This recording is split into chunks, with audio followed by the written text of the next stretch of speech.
स्वागत है आपका मेरे YouTube चैनल पर। आज देखते हैं क्लास 10th का अध्याय 2 प्रश्नावली 2। इसके पहले जो प्रश्नावली है मैं करवा चुकी हूँ, आप देख लीजिएगा। प्रश्न पहला में देखिए, जांच करना है कि और व में कौन से दिए गए समीकरणों के हल हैं और कौन से नहीं हैं। अ में दिया हुआ है x और y के मान और ब में दिया हुआ है x और y के मान। हमको प्रश्न पहले में देखिए समीकरण दिया गया है x + y = 7। इसमें क्या करना है, सिर्फ वैल्यू रखना है। ठीक है, रखिए। यहाँ पर सबसे पहले इसको रखते हैं अ का। देखिए क्या दिया हुआ है, x का मान 2 रख दो, 2 यहाँ पर, प्लस y का मान क्या दिया हुआ है 5, बराबर क्या हो जाएगा 7 दिया हुआ है, उसको उतार लेंगे। 5 और 2 क्या होगा 7, बराबर ये 7 को उतार लेंगे। देखिए दोनों पक्षों में एक जैसा आया है ना, तो इसका अर्थ क्या है कि समीकरण के हल है। क्या लिखेंगे, समीकरण के हल है। अगर ये दोनों एक बराबर नहीं आएगा तो हम लोग क्या लिखेंगे कि समीकरण के हल नहीं है। पर ये देखिए दोनों एक जैसा आया है। ठीक है, अब इसी मान को, इस वाले मान को फिर इस समीकरण में रखना है। ठीक है, ये क्या हो जाएगा, x + y = 7 दिया हुआ है। रखिए मान को, x + y = 7 दिया हुआ है और इस मान को रखेंगे। ठीक है, x का मान क्या दिया हुआ है -1, प्लस y का मान क्या दिया हुआ है 3, बराबर 7 हो जाएगा। ये देखिए 3 में से 1 गया, 2 हो गया।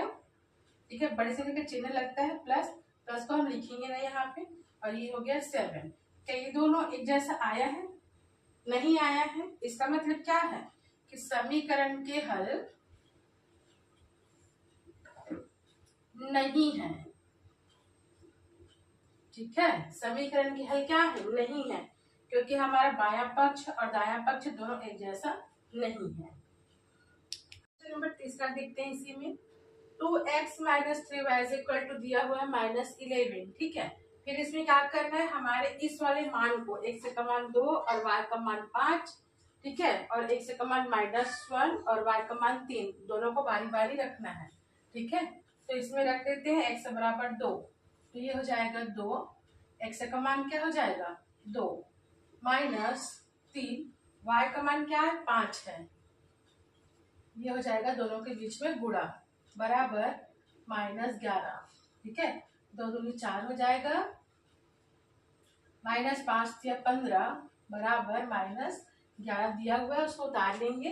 अब देखिए 15 में 4 गए तो 11 हो गया, और बड़ी संख्या का चिन्ह लगता है, जोड़ते या घटाते हैं तो ये हो जाएगा -11, उतार लेंगे। बायां पक्ष और दायां पक्ष दोनों एक बराबर है। इसका अर्थ क्या है कि यहाँ पर ये जो है हमारा समीकरण का हल दिया हुआ है। मतलब x का जो मान है और y का मान है वो समीकरणों के हल हैं। ठीक है, इसमें लिखेंगे समीकरण के हल है। ठीक है, इसी प्रकार से फिर से इस समीकरण को हम लेंगे, 2x - 3y बराबर -11। अब कौन सा मान रखना है हमको, x बराबर -1 और y बराबर 3, इसको रखना है। रख दीजिए, x का मान -1, x का मान -1 माइनस 3 गुणित y का मान 3 बराबर -11। ये हो जाएगा 2 एकम 2, माइनस में -3 3 9 बराबर -11, उतार लेंगे। देखिए दोनों माइनस माइनस से जुड़ जाएगा, 9 2 11, और आंसर आएगा किसमें माइनस में। देखिए दोनों साइड एक जैसा आया है, इसका मतलब क्या है, समीकरण के हल है। ठीक है, समीकरण के हल है। इसी प्रकार से और भी क्वेश्चन है, इसमें से बना लेंगे प्रश्न एक का। क्वेश्चन नंबर 2 देखते हैं। ठीक है, जांच कीजिए कि और वह में कौन से दिए हुए समीकरण के हल है नहीं। फर्स्ट ऐसे बना है, सेम वैसे ही बनेगी। इसमें देखिए अ में मान दिया हुआ x बराबर 3, y बराबर -1, और ब में मान दिया हुआ x बराबर 1/2 और y बराबर 1/3। इन्हीं मानों को हमको बारी बारी समीकरण में रखना है। ठीक है, ये हो जाएगा समीकरण 1, ये हो गया हमारा समीकरण 2। दोनों समीकरण में बारी बारी हमको मान रखना है। कैसे रखेंगे, देखिए ये हो जाएगा समीकरण 1, समीकरण 1 में मान, ठीक है, ये ले लेंगे हम लोग कौन सा मान रख रहे हैं, वाला मान, ठीक है। तो ये हो जाएगा 2x + 5y बराबर 1, ठीक है। मान रखिए यहाँ पे 2 का मान, ये हो गया x का मान 3 प्लस 5 × y का मान -1 बराबर 1 हो गया। सॉल्व कीजिए इसको, 3 दूनी 6 प्लस 5 एकम 5 माइनस में प्लस माइनस बुरा होता है तो माइनस होगा, इज इक्वल टू हो गया 1। देखिए 6 और ये प्लस माइनस माइनस होता है, ये हो गया 5 बराबर 1। 6 में 5 गया तो 1 बराबर 1। क्या आया, क्या समीकरण के हल है, तो दोनों बराबर आए तो क्या है, समीकरण के हल हैं, ठीक है, समीकरण के हल हैं। यहां से देखिए अब ब सॉल्व करेंगे। ब में क्या मान दिया हुआ है, x का मान 1/2 और y का मान 1/3। इसी समीकरण को हमको लेना है, ठीक है।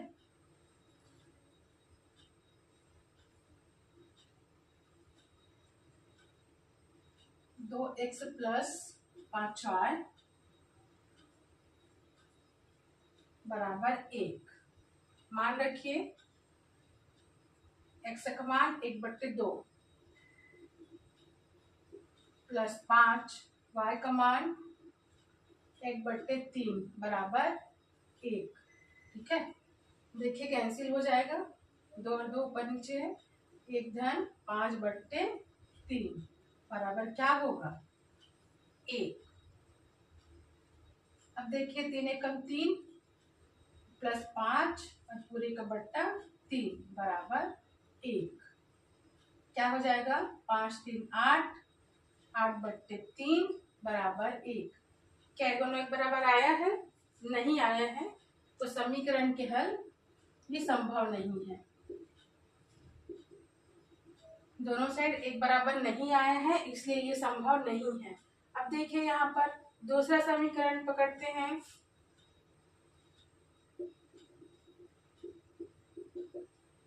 समीकरण 2 से, इसमें भी पहले इस वाले मान को रखेंगे अ का, उसके बाद ब वाला मान रखेंगे, ठीक है।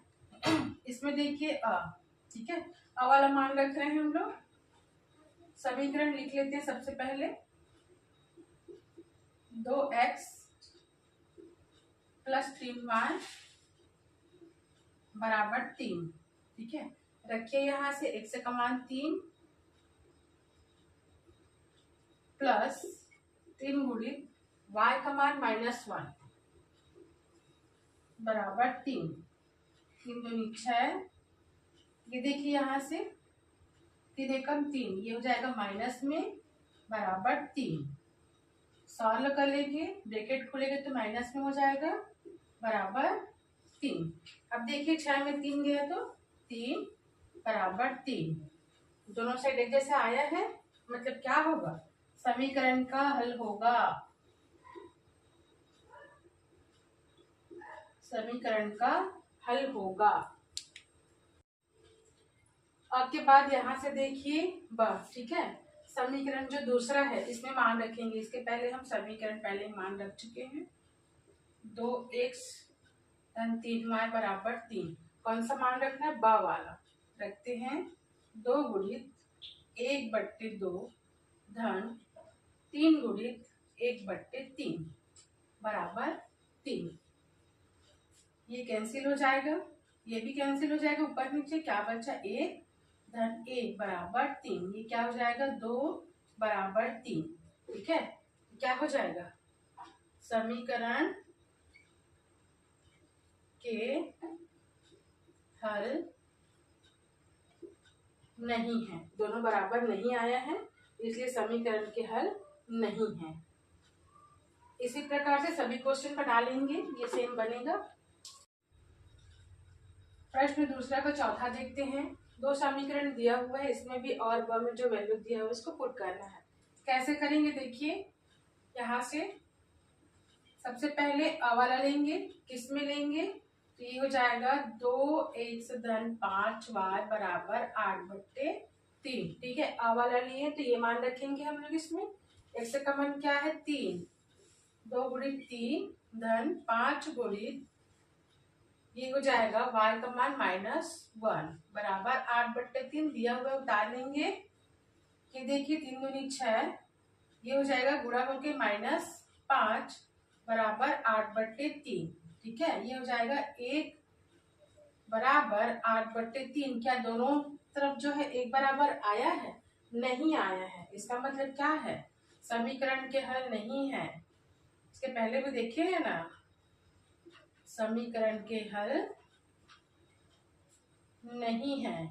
ठीक है, अब देखिए इसी में किसका मान रखेंगे? समीकरण 1 में। यहां से हम लोग समीकरण 1 लिए हैं। सबसे पहले समीकरण 1 देखिए, 2x धन 5y बराबर 8/3 दिया हुआ है। ठीक है, इसी में कौन सा मान रखेंगे? ब वाला मान रखेंगे। 2 गुणित 1/2 धन 5 गुणित 1/3 बराबर 8/3 दिया हुआ है। देखिए कटिया 1 धन 5/3, यहाँ से 5 एकम 5/3 बराबर 8/3 हमको दिया हुआ है। यहाँ से देखिए 16 कीजिए, ये हो जाएगा 3 एकम 3 और 5 कितना होगा 8, 8/3 बराबर क्या दिया है 8/3। ठीक है, क्या हो जाएगा? दोनों एक समान है तो समीकरण के हल हैं। समीकरण के हल हैं। ठीक है, अब क्या करेंगे? यहाँ से सेकंड समीकरण जो दिया हुआ है उसमें बारी बारी से मान रखेंगे। देखिए समीकरण 2 में मान लिखिए। समीकरण 2 को 3x - 2y बराबर 5/6 ये दिया हुआ है समीकरण 2। इसमें मान रखिए x का मान 3 दिया हुआ है।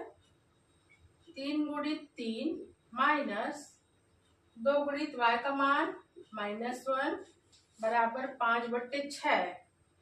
अब यहाँ से सॉल्व कीजिए। 3 3 9, माइनस माइनस प्लस होता है जब हम लोग 2 गुणा करते हैं, दोनों माइनस में है तो प्लस होता है। 2 एकम 2 बराबर 5/6। ये हो जाएगा 9 2 11 बराबर 5/6। क्या दोनों एक दूसरे के बराबर हैं?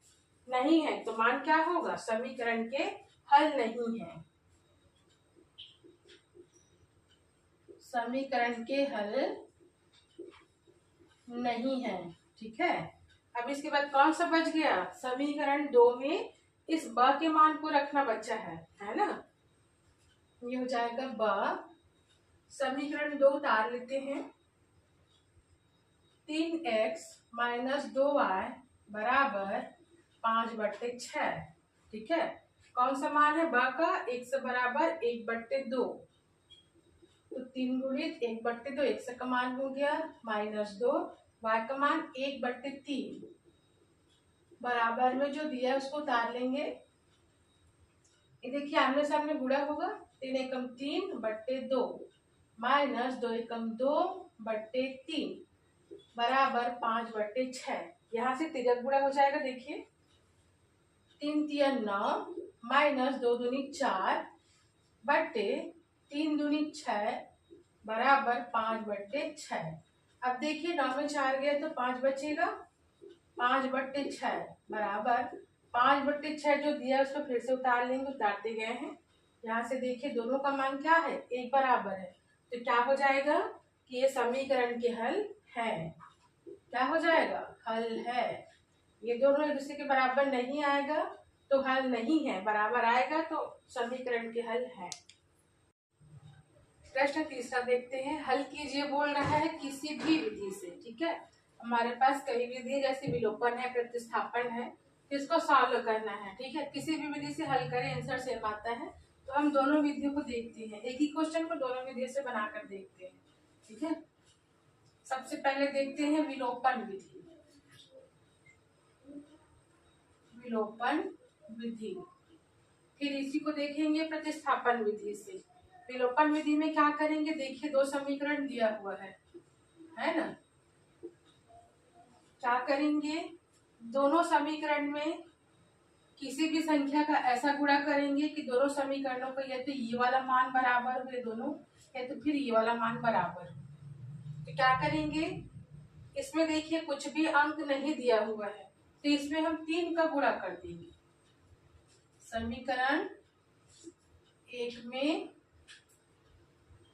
3 का गुणा, ठीक है, करिए गुणा। यहाँ पर ये हो जाएगा 3x माइनस वाई, 3y, क्योंकि 3 का गुणा इसमें भी होगा, इसमें भी होगा, इसमें भी होगा, बराबर -3 हो गया। 3x माइनस 3y बराबर -3 आया है। अब दूसरे समीकरण को हम लिख देंगे, 3x माइनस 2y बराबर 12, ठीक है। हम इसमें किसी भी संख्या का गुणा क्यों नहीं कर रहे हैं, क्योंकि ये संख्या हमारा देखिए इसी के बराबर बन गया। पहले समीकरण में अगर हम 3 का गुणा करते हैं तो ये आता है, और दूसरे समीकरण में ये ऑलरेडी दिया हुआ है ना। इसी के बराबर करने के लिए तो हम 3 का गुणा किए हैं, इसलिए इसको छूना नहीं पड़ेगा, जैसा वैसा लिख लेंगे। देखिए यहाँ से घटा लेते हैं, घटा लेंगे, प्लस प्लस माइनस हो जाएगा, यहाँ से माइनस माइनस प्लस हो जाएगा, और माइनस प्लस माइनस। अब देखिए 3 में 3x में 3x से घटा देंगे तो क्या हो जाएगा, 0 बचेगा, कुछ नहीं बचेगा। और यहाँ से देखिए इसको कैसे सॉल्व करते हैं, रफ में यहाँ से करके देखिए, -3y है हमारे पास, है ना, और -2y है हमारे पास। क्या करने के लिए बोल रहे हैं, घटाने के लिए, है ना, तो घटाइए। ये रफ कार्य बता रही हूँ। देखिए -3y माइनस माइनस प्लस हुआ, और ये हो गया 2y, ठीक है। 3 में 2 गया तो एक को लिखेंगे नहीं, क्या लिखेंगे, केवल y, और बड़ी संख्या का चिन्ह, ठीक है। ये आ गया -y, तो यहाँ पे क्या लिखेंगे, -y। कैसे आया पता चल गया। अब देखिए ये हो जाएगा -3 और ये हो जाएगा +12, घटा देंगे इस पे भी, देखिए रफ कार्य करके, -3 और -12, माइनस माइनस जुड़ता है और आंसर किसमें आता है, माइनस में, 12 3 15, ठीक है। ये आ गया, दोनों साइड में माइनस है तो माइनस हट जाएगा, y इज इक्वल टू क्या हो जाएगा, 15, ठीक है। अब यहाँ से देखिए y का मान हमारे पास है, इस y के मान को हम समीकरण 1 में रख देंगे। समीकरण 1 छोटा है, समीकरण 1 में रखेंगे, जल्दी सॉल्व कर पाएंगे। ये देखिए x माइनस वाई बराबर -1 दिया हुआ है, y का मान कितना है, 15 निकला हमारा, x माइनस 15 बराबर -1। अब देखिए पक्षांतर कर लेंगे, -1 है, ये -15 इधर आके +15 हो जाएगा। x का मान कितना आ गया, 15 में 1 गया, प्लस माइनस दोनों है तो घटेगा, 15 में 1 गया तो 14, ये हो गया हमारा आंसर। x का मान 14, y का मान 15। ये कौन सी विधि थी, विलोपन विधि, ठीक है। अब देखते हैं इसी क्वेश्चन को प्रतिस्थापन विधि से। इसके पहले हम कौन सी विधि से देखे हैं, इसके पहले देखे विलोपन विधि से, और सेम क्वेश्चन हम देखते हैं प्रतिस्थापन विधि से, ठीक है। इसमें क्या करेंगे, समीकरण 2 दिया हुआ है, इसमें से एक समीकरण लेते हैं, किसी भी समीकरण को आप ले सकते हैं। देखिए समीकरण 1 को लेते हैं, x माइनस वाई बराबर -1 दिया हुआ है, इसमें से x से y का मान निकाल लेंगे, x का निकाल कर देखते हैं, x बराबर क्या हो जाएगा, -1, और ये जो y है घर आके प्लस में हो जाएगा y, x का मान क्या आ गया, -1 + y। अब समीकरण 2 देखते हैं, ठीक है। समीकरण 2 से क्या दिया हुआ है, 3x माइनस 2y बराबर 12, ये दिया हुआ है। हमारे पास कौन सा मान है, x का मान है, रख दो यहाँ पर, हो जाएगा 3, x का मान पूरा लिख लेते हैं, -1 और प्लस y, -2y बराबर 12। कुछ नहीं किया यहाँ पर। जो समीकरण 1 से हम x का मान निकाले थे तो समीकरण 2 में प्रतिस्थापित किए हैं, इसीलिए इसको प्रतिस्थापन विधि कहा गया है। अब देखिए यहाँ से सॉल्व कर लेंगे इसको। 3 में -1 का गुणा करेंगे तो ये हो जाएगा -3, ठीक है। फिर +3 बारी बारी गुणा कर लेंगे और -2 बार दिया हुआ है। देखिए यहाँ से क्या बच गया, 12 बराबर 12। सॉल्व कर लीजिए यहाँ से -3, ठीक है, और +3y है -2y है, दोनों y में है तो क्या होगा, घटेगा, तो ये हो जाएगा +y, केवल y बराबर 12। y का मान निकाल लेंगे, क्या हो जाएगा 12 -3 इधर आके क्या हो जाएगा +3 हो जाएगा, तो y बराबर 12 3 15। ये हो गया हमारा y का मान, ठीक है। अब इसी y के मान को समीकरण 1 में रख देंगे। समीकरण 1 क्या दिया हुआ है, x माइनस y बराबर -1 दिया हुआ है। देखिए यहाँ से x माइनस मान रखे हैं बराबर -1, x बराबर हो जाएगा -1 और +15, ये माइनस में इधर आके प्लस हो गया। x बराबर 15 में 1 गया तो 14। यही हम विलोपन विधि से जब निकाले थे तब भी आया था x और y का मान बराबर, और प्रतिस्थापन विधि से करेंगे तो भी आएगा, ठीक है। ये हो गया हमारा आंसर।